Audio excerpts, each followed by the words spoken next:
ስንት የታለፈበት ህይወት ነው ይሄ። ለኢትዮጵያ ዋጋ ከፍላ በጋዜጠኝነት አገሯን አገልግላ በመንግስት ስርዓት የተወረወረች ንጹህ ሴት እንባ ነው ይሄ። ቀድሞ ፕሬዝዳንት ሳህለወርቅ ዘውዴ ቅርብ ወዳጅ የነበሩት ሴት ትላንትናና ዛሬዋ ሲነጻጸር ልዩነቱ እንዲህ ነው። በአንድ ወቅት የክብር ማማ ላይ የነበረች ጋዜጠኛ እነ ጸጋዬ ገብረመድህንን በብዕሯ ተፋልማለች። የሰንጋ ተራዋ አራዳ፣ የዋስንቁ ሰፈሯ፣ የአዲስ ዘመን ጋዜጣ የአንድ ወቅቱ አምደኛ፣ የኢቲቪ የተወዳጁ የሴቶች ፕሮግራም የማጀት እስከ አደባባይ አዘጋጅ። አሁንስ ምን ሆነች? አሁንማ የጽዳት ሰራተኛ ነች። ሕይወት እንደዚህ ናት። ስለዚህ ሴት ሲጠና ሚስጥሩ ብዙ ነው። ጉዱ ተዝቆ አያልቅም። ካዛንቺስ በአንድ ሆቴል ሰዎች አስጠልለዋት ደረስኩ። ቤቱ በሲጋራ ታጥኗል። ኢትዮጵያ ጨሰችኝ አትታዘቡኛለች።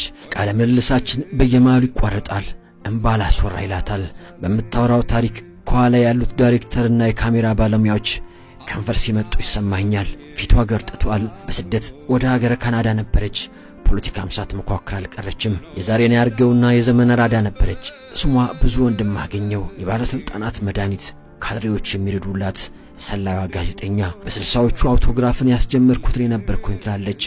አበበ ቢቂላ ጽሑፉን ከነፎቷ ኑሮላታል። ጥላሁን ገሰሰ ከነፈገግታው ብዙ ወንድም አገኘው የሚል ርዕስ ሰጥቶ ስለ ደግነቷ በጋዜጠኝነት ሕይወቷ ስለ ከፈለችው ዋጋ ጠቅሶ በጽሑፉ አመስግኗታል። የሥራ ባልደረባዋ ጋሽ ጳውሎስ ዮኞ ብዙ ጉበዝ ልጅ ነበረች ሲሉ አወድሰዋታል ከነፊርማቸው።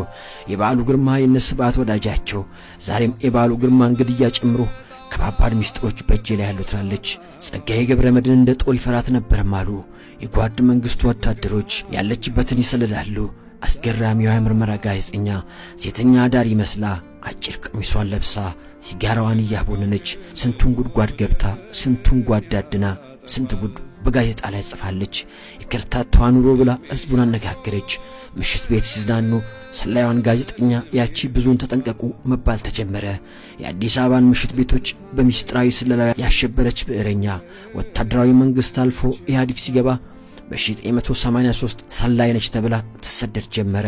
ብትፈለግ ታጣች። አንዳንዶች መሳሪያ ታጥቃ ጸጉሯን አንጨባራ ሽርጧን አገልድማ ታጋይ መስላ በእኛው መሃል ስትመላለስ ነበር አሉ። ሽብሩ ቀጠለ። ይህን ፊልም መሳይ ታሪክ ስታወራ ግን ወኔዋ አሁንም አለ። ብቻም ባይተናነቃታል። መነጽሯን አውልቃ የእምባ ዘለላዋን ዱብ ተደርገዋለች። አንዳች ሴራማ የተሴረባት ይመስላል። ክፉኛ ተጎድታለች።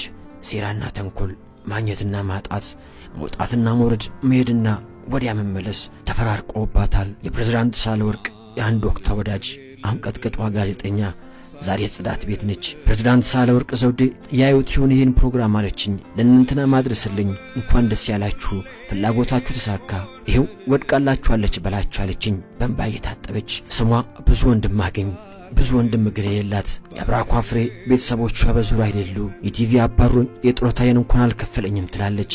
ብዙ ወንድም የ60ዎቹና የ70ዎቹ ዘመናዊ ነበረች። መልካም ደግሞ ነጠላዋን ጣል የምታደርግ ጸጉሯማ ባለሹሩባዋ እመቤት በፕሮግራሟ ሴቶችን ከማጀት አውጥታ ወደ አደባባይ እንዲወጡ ያደረገችው እሷ ግን ከአደባባይ ዳግም ወደ ማጀት ተመለሰች። ጽዳት ሰራተኛዋ የአንድ ወቅቷ የፕሬዝዳንት ሳህለወርቅ ዘውዴ ወዳጅ ጋዜጠኛ ብዙ ወንድም አገኘው። ሀገሬ እንደ ሸንኮራ መጣኝ ጣለች አለችኝ። ማን ያወራ የነበረ እስቲ የነበረ ያውጋ እስቲ ያየና